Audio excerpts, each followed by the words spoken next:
ओम नमो भगवते वासुदेवाय। श्रीमद् नारायण विष्णु भगवान की जय। पुरुषोत्तम नारायण की जय। 23वां अध्याय।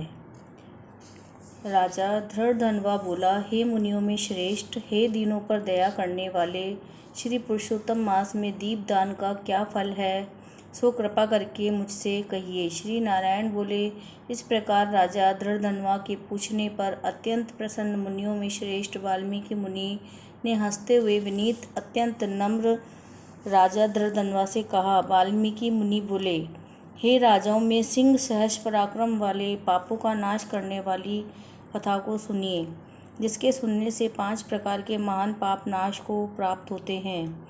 सौभाग्य नगर में चित्रबाहु नाम से प्रसिद्ध बड़ा बुद्धिमान अत्यंत बलवान राजा था।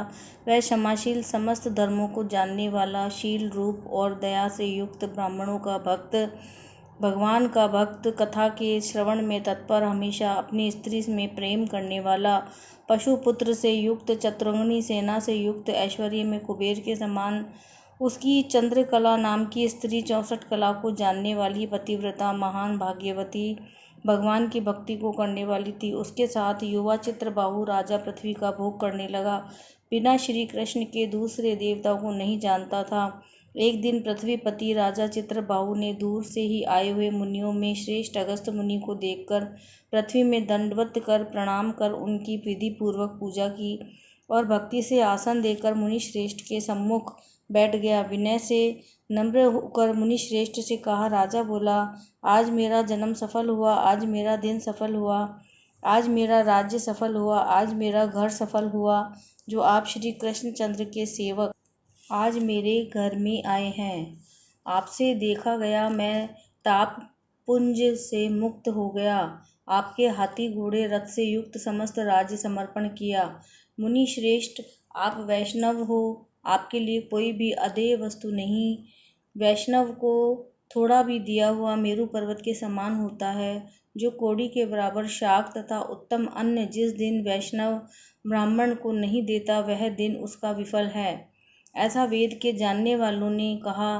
कोई द्विजाति विष्णु भक्त हो, वे सब पूज्य हैं, उनका वाणी मन क्रम से सत्कार करना चाहिए। ऐसा मुझसे गर्ग गौतम सुमंतु ऋषि ने कहा है। जब तक सूर्योदय नहीं होता है, तभी तक तारागण की प्रभा रहती है। जब तक वैष्णव ब्राह्मण नहीं आता है, तभी तक दूसरे ब्राह्मण कहे गए हैं। अगस्त्य मुनि बोले, हे चित्रबाहु, हे महाभाग, हे नृप, इस समय तुम धन्य हो। ये सब प्रजा धन्य है जो तुम वैष्णवों की रक्षा करते हो। जो राज्य वैष्णव का नहीं है, उसके राज्य में वास नहीं करना। शून्य वन में वास करना अच्छा है, परंतु अवैष्णव के राज्य में रहना अच्छा नहीं। जिस प्रकार नेत्रहीन शरीर, पतिहीन स्त्री, बिना पढ़ा हुआ ब्राह्मण निंदनीय है, वैसे ही वैष्णव रहित देश निंदनीय है। जैसे दांत के बिना हाथी, पंख के बिना पक्षी, दशमी विद्या द्वादशी एकादशी कही गई है, वैसे ही वैष्णव रहित देश है। जैसे कुशा रहित संध्या, तिलहीन तर्पण, व्रती के लिए देवता की सेवा है, वैसे ही वैष्णव रहित देश कहा गया है। जैसे केशों को धारण करने वाली विधवा स्त्री, स्नान रहित व्रत ब्राह्मणी में गमन करने वाला शूद्र, वैसे ही बिना वैष्णव का राष्ट्र निंदनीय है। जो श्री कृष्णचंद्र के चरणों का आश्रय करने वाला है, सत्पुरुषों से राजा कहा गया है, उसका राष्ट्र हमेशा वृद्धि को प्राप्त होता है और उसकी प्रजा सुखी होती है। हे राजन, जो मैंने तुमको देखा, इसीलिए मेरी दृष्टि सफल हुई। भगवत भक्त आपके साथ बात करने से आज मेरी वाणी सफल हुई है। हे राजन, मेरी आज्ञा से यह राज्य तुमको करना चाहिए। मैंने इस राज्य में तुमको प्रतिष्ठित किया है, तुम्हारा कल्याण हो। मैं जाऊंगा। श्री नारायण बोले, इस प्रकार कह जाने की इच्छा करने वाले श्रेष्ठ मुनि अगस्त्य को चित्रबाहु राजा की पतिव्रता स्त्री ने परम भक्ति के साथ प्रणाम किया। अगस्त्य मुनि बोले, हे शुभे, तू सदा सौभाग्यवती हो और भक्ति से पति की सेवा कर। श्री गोपीजन के वल्लभ श्री कृष्णचंद्र में तेरी सदा दृढ़ भक्ति हो। इस प्रकार आशीर्वाद देते हुए अगस्त्य ऋषि से विनय पूर्वक सिर नवाकर अंजलि बांधकर चित्रबाहु राजा ने फिर कहा। चित्रबाहु बोला, हे विप्रेंद्र, यह विपुल लक्ष्मी कैसे हुई? निष्कंटक राज्य कैसे हुआ? यह मेरी स्त्री इतनी पतिव्रता कैसे हुई? और मैंने कौन सा पुण्य किया था? हे विप्रेंद्र, यह सब आप मेरे से कहिए। मैं आपकी शरण में आया हूँ। हे मुनीश्वर, आप हाथ में स्थित दर्पण के समान सब जानते हो। श्री नारायण बोले। इस प्रकार राजा चित्रबाहु के कहने पर मुनि श्रेष्ठ अगस्त एकाग्र चित्त होकर राजा श्रेष्ठ चित्रबाहु से बोले। अगस्त मुनि बोले, हे राजन, मैंने तुम्हारे पूर्व जन्म का चरित्र देख लिया। इतिहास के सहित प्राचीन उस चरित्र को कहता हूँ। सुंदर चमत्कारपुर में शूद्र जाति से में जीव हिंसा करने में तत्पर मणिग्रीव कामधारी तुम हुए। सो तुम नास्तिक दुष्ट चरित्र वाले, दूसरे की स्त्री को हरण करने वाले, कृतधन दुर्विनीत, शिष्टाचार से रहित हुए। यह तुम्हारी जो स्त्री है वही पूर्व जन्म में भी स्त्री थी। यह कर्म वन वचन से पति सेवा में परायण थी, पतिव्रता, महाभागा, धर्म में प्रेम करने वाली, मनस्विनी। इसने कभी भी तुम्हारे विषय में दुष्ट भाव नहीं किया। पाप कर्म को करने वाला तुम्हारा जाति और बांधवों ने त्याग कर दिया और क्रुद्ध होकर राजा ने सब उत्तम धन ले लिया। फिर उस समय बचा हुआ जो कुछ अवशेष धन था उसको जाति वालों ने भी लिया। तब उस समय धन के चले जाने से तुमको धन की भारी इच्छा हुई, परंतु धन के नाश होने पर भी मन मलिन होकर इस पतिव्रता ने तुम्हारा त्याग नहीं किया।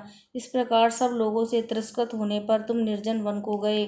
हे महीपते, वन में जाकर अनेक पशुओं को मारकर अपनी आत्मा का रक्षण किया। इस प्रकार स्त्री के सहित जीवन निर्वाह करते हुए मनुष्य को उठाकर मणिग्रीव मृग के मांस को खाने की इच्छा से बहुत से सर्प और मृग से भरे हुए वन को गया।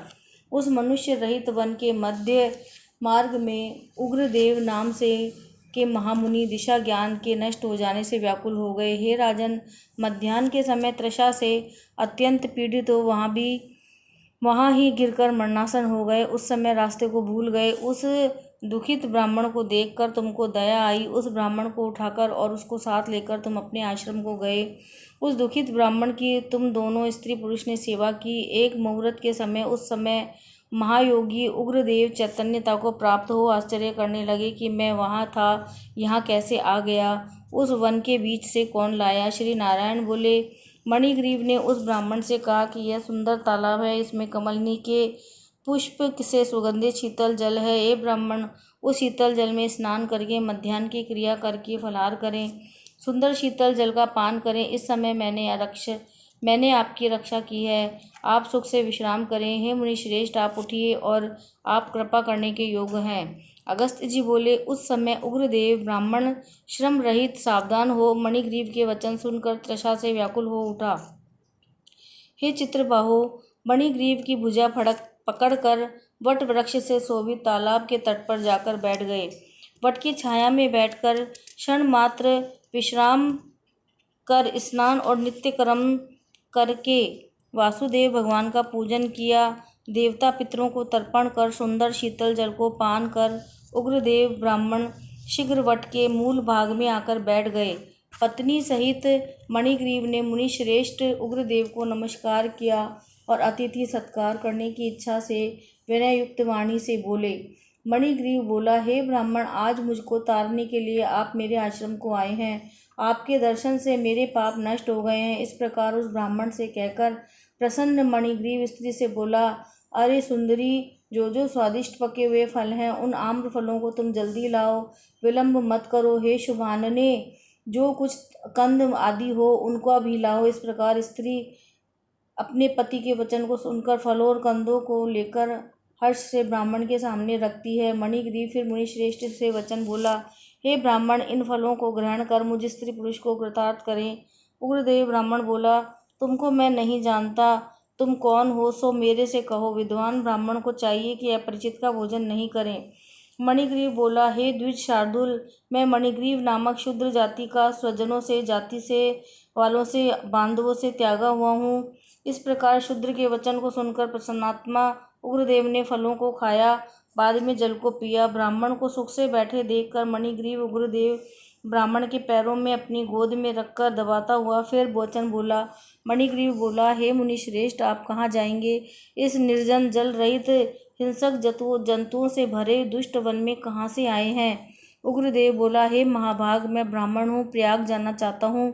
इस समय रास्ता न जानने के कारण भयंकर वन में चला आया हूँ। उस जगह थकावट और प्यास के कारण क्षण भर में ही मरणासन हो गया। बाद में तुमने मेरे को प्राण दिया। हे मणिग्रीव, बोलो मैं तुमको क्या दूँ। मणिग्रीव, तुम दोनों स्त्री पुरुष ने किस दुख के कारण वन में आश्रय लिया है, उस दुख को मुझसे कहो, उस दुख को दूर करूँगा। अगस्त्य मुनि बोले। इस प्रकार उग्रदेव ब्राह्मण के वचन को सुनकर अपनी स्त्री के सामने मुनीश्वर उग्रदेव की प्रार्थना कर दरिद्रता समुद्र को पार करने की इच्छा वाले मणिग्रीव ने अपने कर्म के भयंकर फल स्वरूप वृत्तांत को कहा। इति श्री ब्रह्मनारदीय पुराणे पुरुषोत्तम मास महात्म्ये त्रयोविशो अध्याय समाप्त। 23वां अध्याय समाप्त। श्री कृष्ण गोविंद हरे मुरारी, हे नाथ नारायण वासुदेवा। श्री कृष्ण गोविंद हरे मुरारी, हे नाथ नारायण वासुदेवा।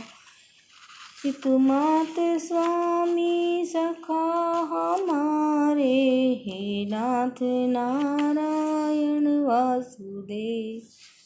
बोलो श्री पुरुषोत्तम नारायण विष्णु भगवान की जय। जय जय श्री राधे।